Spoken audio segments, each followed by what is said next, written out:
अलमट्टीबाबत रुरकी समिती आता घुमजावच्या तयारीत आहे का अशा चर्चा सध्या रंगू लागलाय। कारण महापुराबाबत सुरुवातीला अलमट्टीकडे निर्देश केलेला होता, मात्र आता समितीच्या अहवालामध्ये अलमट्टीला क्लीन चिटची भाषा वापरण्यात आली आहे। एकनाथ शिंदे यांच्या मुख्यमंत्री पदाच्या कार्यकाळात ही समिती नेमलेली होती।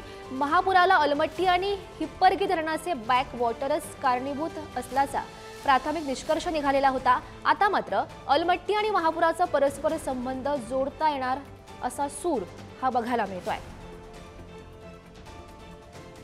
आणि या संदर्भात अधिकची माहिती जाणून घेऊयात। दैनिक पुढारीचे प्रतिनिधी सुनील कदम आपल्या सोबत आहेत।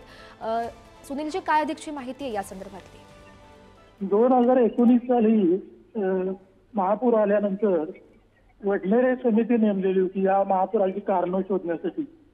मात्र त्या समितीचा अहवाल वादग्रस्त ठरल्यानंतर त्यावेळेचे मुख्यमंत्री एकनाथ शिंदे यांनी 19 एप्रिल 2022 रोजी हायड्रोलॉजिकल इन्स्टिट्यूट ऑफ रुड़की यांची समिती नेमली होती महापुराची कारणं शोधून उपाययोजना सुचवण्यासाठी।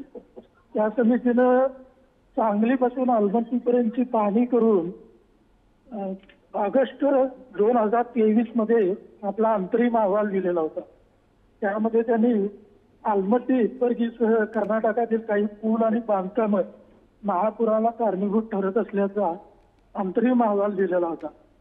त्यांचा अंतिम अहवाल अजून प्राप्त झालेला नाही, पण गेल्या काही दिवसापूर्वी या संदर्भात जलसंपदा विभागाच्या अधिकाऱ्यांशी बोलताना या रुरकी समितीच्या सदस्यांनी अलमट्टी आणि महापूर यांचा परस्पर संबंध जोडता येणार नाही असं वक्तव्य केलेलं आहे।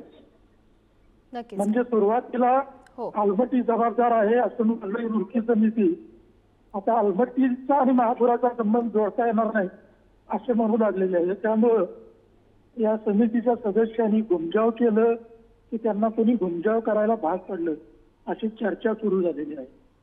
नक्कीच सुनीलजी, धन्यवाद दिलेल्या या माहितीसाठी।